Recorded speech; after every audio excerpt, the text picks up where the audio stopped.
Bueno, qué alegría que me da volver a la ciudad de Buenos Aires por un cachito, por lo menos, para estar con el periodista, investigador Guillermo Lipis, un amigo de esta casa, uno de los tantos que ha ayudado a crear este medio. Es de los que yo dije cuando cuento al principio, amigos a los que le dije, mira, quiero armar esto, contás conmigo. Así que vamos a tomar un café a Buenos Aires, al Café Martínez, puede ser. ¿Café Martínez? Sí, Ahí estoy en el está, Café bueno, Martínez, ¿cómo le va? ahí está. Bien, ¿cómo está? Bueno, vamos a tomar un café con él. A ver, ¿qué pasó en estos 2 años? ¿Qué, digamos, cómo lo tomó él, la idea de este streaming? Y, bueno, ¿cómo fue su vida desde ese momento hasta ahora? ¿Qué cosas son las más importantes? Bueno, a ver, cuando vos me comentaste y me convocaste a poder colaborar de alguna manera, me pareció interesante, primero porque era casi una rutina amigos. Pero no amigos cualquiera, digamos, amigos con los que hemos venido durante muchos años debatiendo, pensando, trabajando temas, no es que nos íbamos, como dirían por ahí, a la bailanta, sino a poder pensar cosas. Y hacerlo a través del streaming era poder empezar a pensar en voz alta, eh, y como un lugar por el cual otra gente podía espiar, y escuchar de alguna manera el juego de las ideas. Me pareció atractivo ese lugar, complicado por los horarios y los días, por lo menos para fuera de Israel. Claro, porque yo Eh, recuerdo que al principio éramos muy estrictos con esto de salir exactamente en vivo, en el mismo momento, y claro, no teníamos en cuenta que para las otras personas son 6, 7 horas en Europa, otra, en cada lugar, en México era la mañana, en cada lugar era horario distinto. Entonces yo me decía, me complica un poco el horario, justo estoy haciendo el asado, pero bueno, tuvo la buena voluntad. Adelante, sí.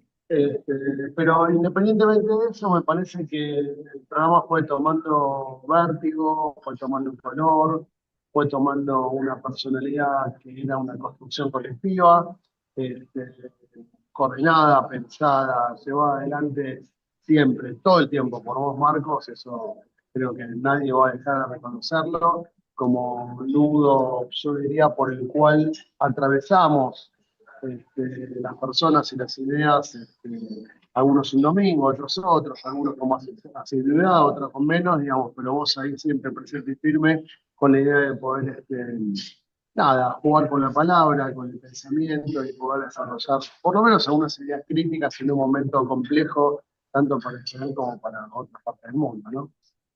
Claro. Un poco con Guillermo compartimos muchos años de trabajar en un medio juntos y aparte de eso, no es solo, yo digo, no convoco solo a la gente que piensa igual que yo o lo mismo que yo, todo el contrario, a veces convoco gente que no piensa como yo justamente para que podamos escucharlos también, porque yo creo que el gran problema que hay, lo hablábamos en algún momento con Kicilloski, se han creado grietas en el mundo, en todos lados, hay en Estados Unidos, hay en Argentina, hay acá en Israel mismo.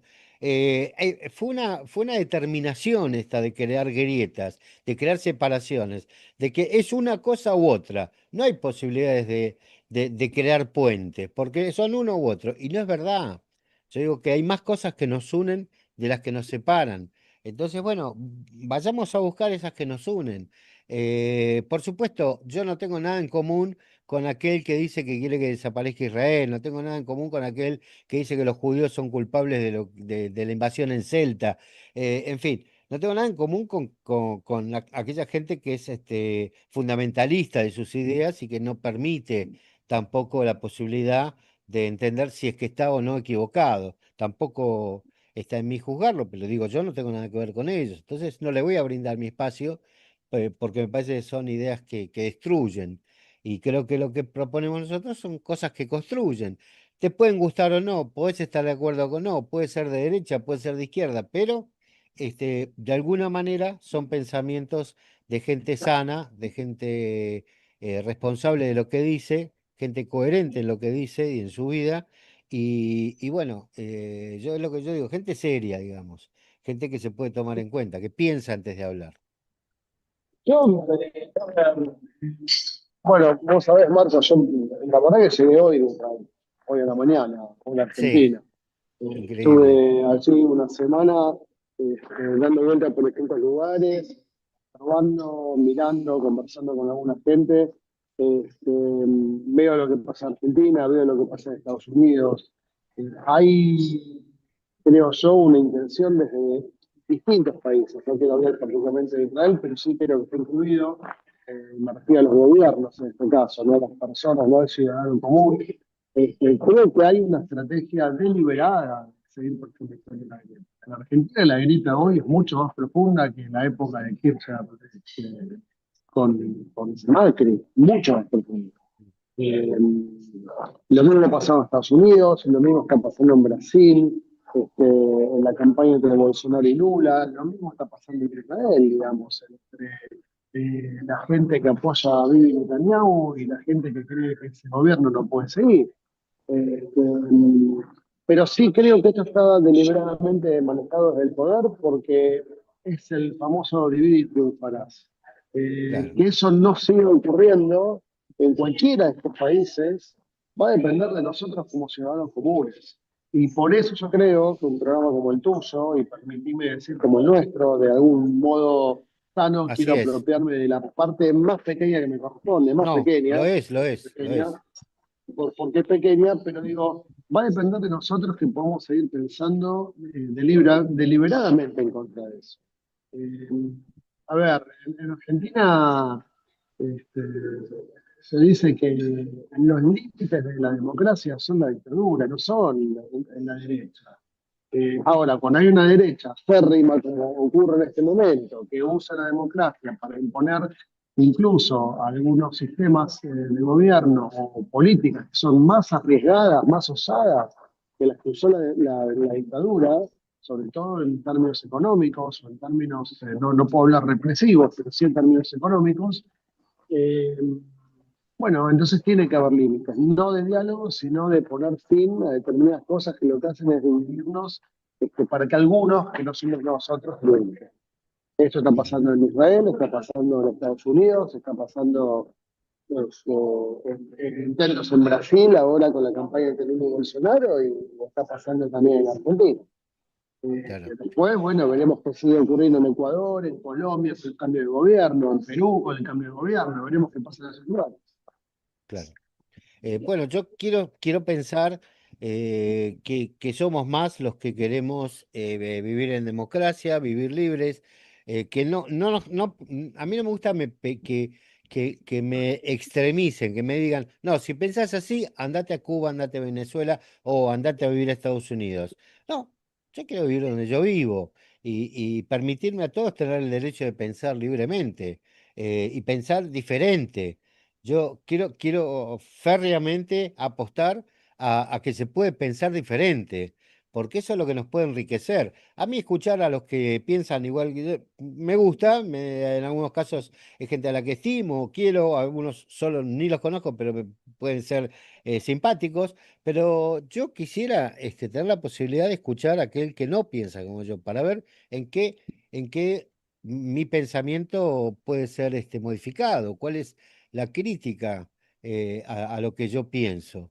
Digamos, no, sí, no consignas, me parece que se redujo todo y las redes, que esto es un tema especialmente que vos conocés muy bien, eh, han llevado todo acá se dice Sismaot, sería como consignas, todos son consignas ahora.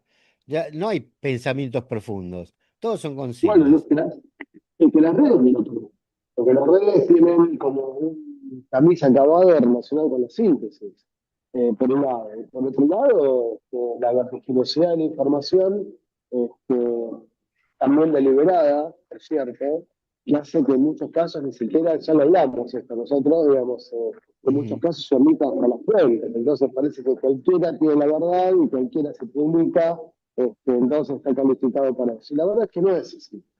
Este, pero de vuelta, esto también es equilibrar. En medio del caos, lo malo se diluye y lo bueno se pierde.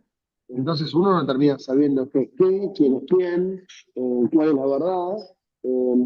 y eso termina siendo enloquecedor. Y dentro de ese mundo enloquecedor, el que tiene poder es el que manda. Y ese lugar o es la grieta que hay que romper. Me parece que la grieta a romper, en parte, es esa.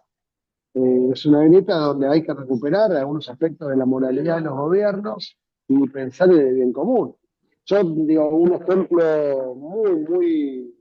a mí me impactó, yo estuve ahora en un hogar para personas con discapacidad, allá cerca de Tiberias, en Israel, conociendo, viendo cómo trabajan, qué es lo que hacen. Y la verdad es que yo digo, por un lado, Milei y Bibi se dicen amigos, y más allá de la política de Bibi Netanyahu, este hogar recibe aportes estatales, vi cómo tratan a la gente, vi dónde viven, vi cómo viven, eh, vi qué servicios les ofrecen para poder recuperar la dignidad que puedan recuperar esas personas. Y la coordinadora del centro me hablaba de Milei como un gran amigo de Israel. Y yo le intentaba explicar que puede ser un gran amigo, pero sin embargo en Argentina hace políticas estrictamente opuestas a las que tiene el gobierno de Israel para con las personas con discapacidad en ese país. Acá les quitan el transporte, le quitan los subsidios, le quitan la medicación, le quitan la Ujú. escolaridad, y allá todo eso es impensable, por lo menos incluso dentro del sistema. Entonces Yo creo digo, que, ojo con esto de la derecha, que no todas son iguales, por más que parezca. claro, no, bueno, yo creo que cada uno de esos gobiernos trabajan sobre sociedades diferentes. Sociedades que sus bases son diferentes. Acá, no nos olvidemos que durante muchos años las bases sociales fueron llevadas a cabo por los partidos socialistas, digamos, por el Partido de Trabajadores. Entonces, esas bases han quedado. Esas estructuras han quedado, felizmente, ¿no? La ayuda social, el reconocimiento al discapacitado, el subsidio para el discapacitado, el subsidio para aquel que no puede, no quita que haya o no bolsones de pobreza en algunos y otros sectores de la sociedad, que generalmente son los más numerosos, que son casualmente los más fundamentalistas, son o religiosos ortodoxos o árabes ortodoxos. Entonces, esos bolsones existen, pero obviamente los niveles de pobreza no son los mismos, no hablamos de los mismos niveles de pobreza, pero más allá de eso, son sociedades donde se basaron en cosas distintas. Yo creo que no es comparativo un país con otro, más allá de que en Marcos, general son sociedades diferentes. sí, pero vos decís basado en cosas distintas. Yo recuerdo una frase famosa para mí, de un historiador que vos conocés, que es Ramón Rey. Ramón Rey es historiador israelí, casado con Argentina, experto en peronismo, miembro de la Academia de Historia de la República Argentina, y él dijo, y seguramente si vos se lo preguntaste lo va a decir, eh, si hoy Perón y Evita vivieran, vivirían en un kibutz en Israel. Esta no es una frase que lo inventé yo, es una frase dicha Ujú. por Ramón. ¿Y por qué digo esto? O esta base del socialismo, que vos decís, Israel, de alguna forma los derechos adquiridos en Argentina fueron sobre la base de la construcción del peronismo, que no es socialismo, no es socialismo, pero sí tiene que ver con la justicia social. Eso hoy acá se está destruyendo, y en Israel yo creo que también se está destruyendo, pero en menor medida. Hay cosas, hay No, claro, plafones, hay bueno, pisos que todavía subsisten sí. mucho más grandes que los que hay acá. Sí, puede ser eso. Igualmente convengamos que lo que gana acá un jubilado tampoco es para tirar manteca al techo, también de acuerdo a lo Bueno, que haya trabajado, de acuerdo a sus ingresos, de bueno, acuerdo a si tuvo ahorros yo o sé, no, bueno, pero pero hay yo una sé, jubilación privada. Hay jubilación bueno, privada, bueno, que cada trabajador puede ir pagando también su jubilación privada. Bueno, es otro sistema, pero más allá de lo particular, digamos, de cada uno de estos sistemas, yo digo es interesante de esto que hablabas vos, quiero volver un segundo al tema redes, ¿no? Que es el tema con el que yo te convoqué porque es un tema que hace 2 años, en todos los encuentros que tuvimos, vos fuiste desarrollando diferentes noticias y cuestiones que tenían que ver con esto, ¿no? Con las redes. Y yo digo, hoy, algunos dicen que estamos en la época de la posverdad. Y yo digo, ¿qué es la verdad en tal caso y qué es la posverdad? Con- bueno, yo sé, para 1 hora y media, pero lo más resumido que se pueda, digamos. ¿Cuál es el Bueno, pensamiento de una verdad? me parece que, me parece que la verdad es muy subjetiva, por otro lado. Entonces, es complejo determinar eso. Eh, Porque las verdades tienen que ver con los pareceres de cada uno. Yo, a ver, en las escuelas de periodismo, cuando se habla de que una nota tiene que ser objetiva, eh,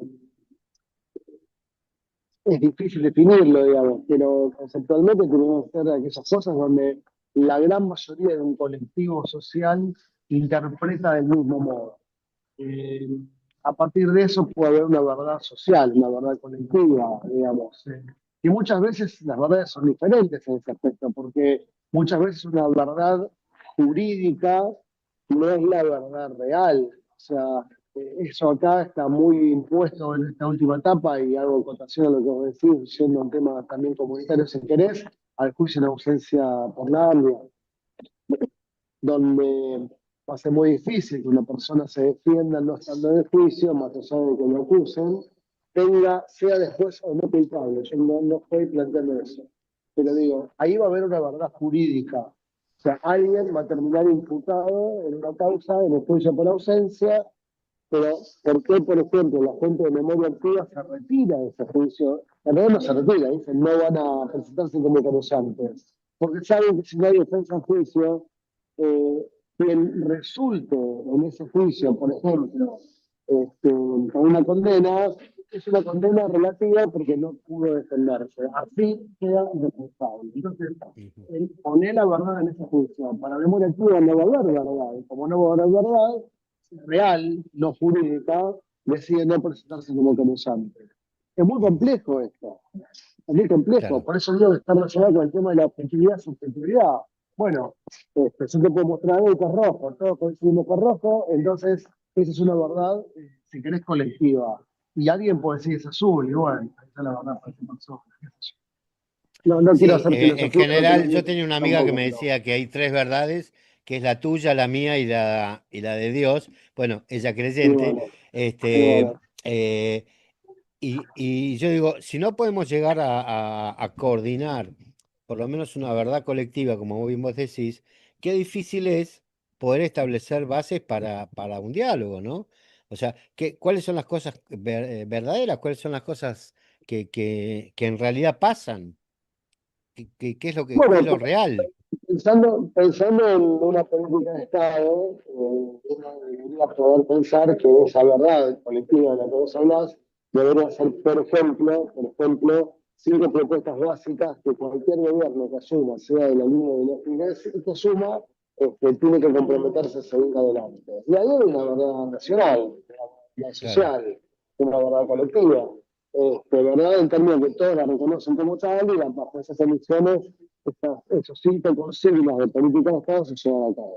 ujú, Lo que no puede seguir pasando es que cada vez que yo asumo un gobierno, pierden al cabo de todo lo que construyó el anterior y empiecen de cero como si nada hubiera pasado. Porque claro, entonces un Estado como tal es muy difícil, una nación como tal es muy difícil de construir.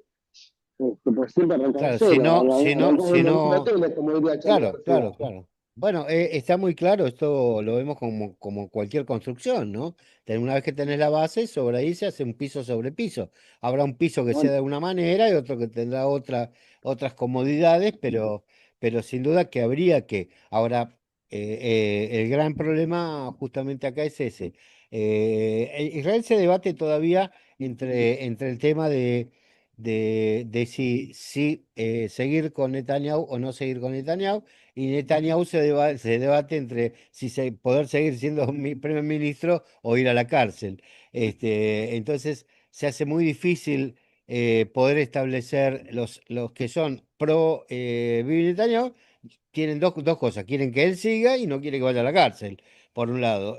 No hay un camino intermedio de decir, bueno, vamos a negociar que pueda dejar de ser primer ministro y no necesariamente de ir preso, pero que bueno, que haya algún tipo de consenso en cuanto para que pueda, que no tenga que tener presa el mando del país a cambio de no tener que ir preso, ¿no? Digamos, bueno, hay, hay- yo al padre ¿no? En Roma, fíjate, que había algo la voz se te está yendo un poquito. Sí, ahora, Sí. no sé, desde dónde no se escucha bien, pero andá a decirle, decía yo recién, al padre de un pibe que murió de explosión en Gaza, si le tira vivo o no le tira vivo. Hay muy hablado con padres que creen que no gobierno, pero la gran mayoría, la verdad, es que creo que no. Yo hablo de padres desolados solamente, digamos, que hay por Claro. ejemplo, son cagadas. Eh, Mirán, la verdad que Fíjate si podés, ¿de dónde está tomando el micrófono? ¿Del teléfono? porque acá no Ahí está, estoy, ahí estoy estaba, ahí grave, estabas ¿eh? bien, ahí ¿Seguro? estabas bien. Bueno, Tocaste mejor, algo que se mejor así, mejoró, ahí mejor. está. Puede ser, puede ser, Ok, puede ser. vos estuviste Ahora sí, ahora una semana, luego, estuviste pasando una semana por Israel. Es notorio que dentro de una semana, antes no hubiera pasado nunca, por supuesto, no existía el 7 de octubre, pero ahora obligatoriamente toda la gente que viene, aunque sea una semana, en algún momento tienen que pasar por el lugar donde se llevó a cabo el 7 de octubre, por el escenario de la matanza, por los distintos cementerios que hay de autos y de distintas cosas que han quedado allí como testimonio. ¿Te cambió algo el verlo? De todo lo que vos no, sabías. no, no, porque yo, cosas, digamos, no es la primera vez ni me sorprende haber hecho esto porque he visto documentales que no fueron públicos, este, leí cosas, digamos. A ver, por supuesto que estar ahí es distinto, pero la dimensión de lo que había ocurrido, yo creo haberla tenido. Creo haberla tenido. En ese aspecto no me sorprendió. Eh,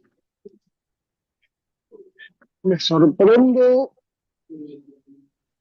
otra cosa, no sé si es Dalí, que es, digo, no te voy a preguntar a un amigo, digamos, si después podemos tener una charla sobre alguna de las impresiones en Israel.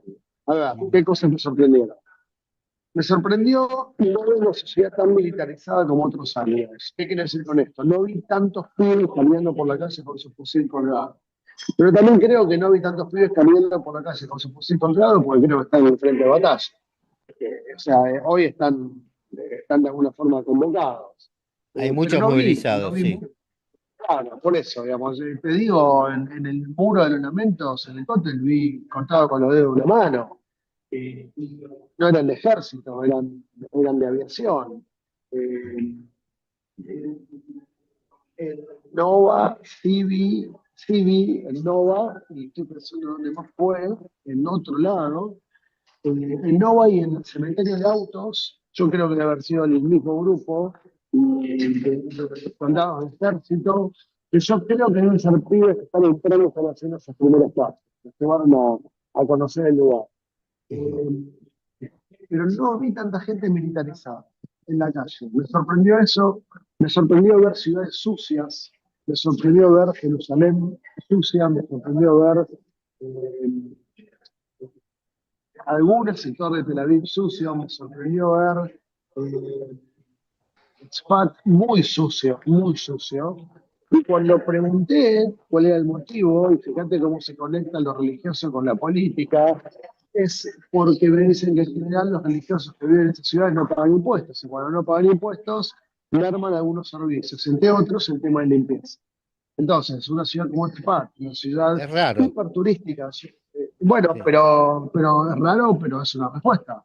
O sea, si sí, son ciudades o son personas que no pagan porque este gobierno decidió que no pagan impuestos, además de que no vayan al ejército con todo el problema que tienen, sí. bueno, le han quitado servicios, o hay servicios que no pueden cubrir, entre eso la limpieza.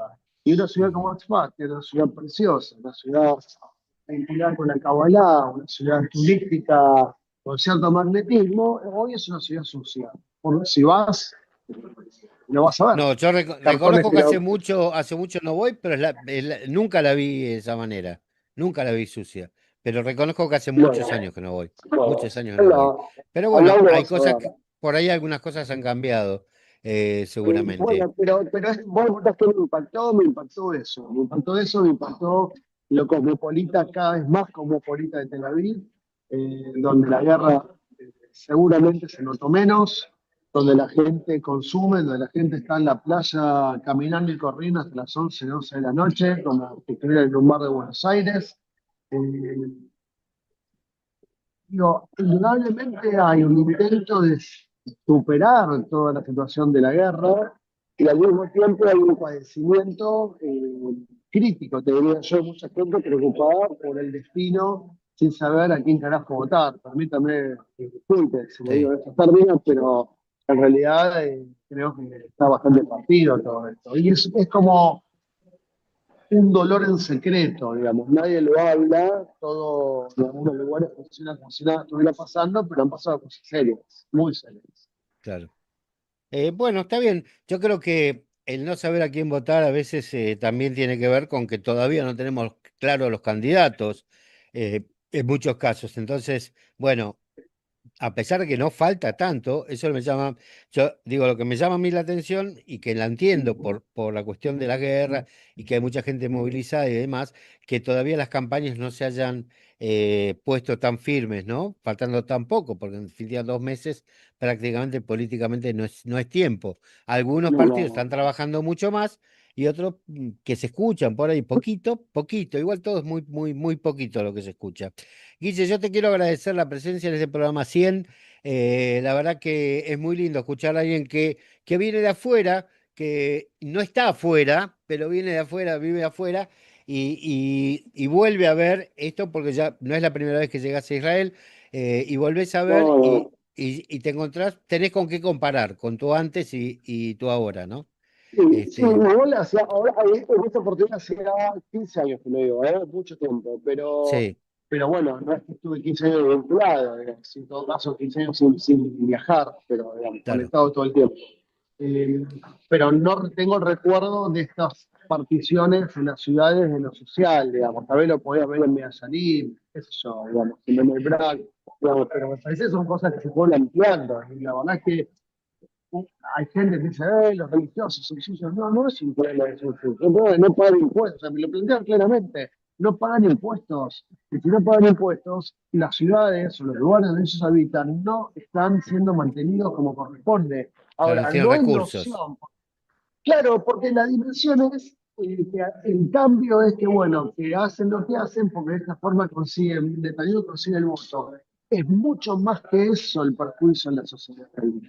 Y yo creo que no se percibe, y en este caso, yo o cualquier otra persona que viaje, que tiene la posibilidad de observación como la tenés vos cuando venís a la Argentina y que yo no la tengo en muchos casos, porque la Claro, ves de afuera, la ves con otra frialdad, con otra claro, claro. objetividad distinta a la mía, podés percibir cosas que yo no percibo. Bueno, eh, entre las cosas que más observé es esto, indudablemente la sociedad está movilizada en términos militares porque los soldados no están por las calles, no están como en otras épocas, no están, las ciudades están sucias, hay un exceso, a mi gusto, de religiosos, y no es que los ves o no los ves, lo ves también en el desorden de las ciudades, casi coincidente de alguna manera. Entonces digo, Bueno, lástima que no viniste a Naharía porque te hubiera cambiado el concepto, pero bueno, no importa. bueno, pero nunca hubo tantos, creo que no hubo tantos, ¿no? No hay tantos allá en realidad. No, no, no, pero aparte no, no, no, no, de cuanto a la sociedad, esta es una ciudad bastante limpia dentro de todo. Este, Bueno, en todo caso, laica, si querés. no, no, O, no, o aportante, no sé, no, para que todos nadie se pagan, ofenda, aportante, todos pagamos aportante. impuestos, Bueno, bueno, bueno, entonces si pagas, tenés lo tuyo, sí, tenés lo que está corresponde. bien. El Estado funciona, Guille, cuando tiene función, funciona. está. Gracias, Guille, querido, un abrazo grande Bueno, y un bueno, abrazo y felicitaciones. Un saludo a todos los compañeros, ¿eh? gracias, gracias.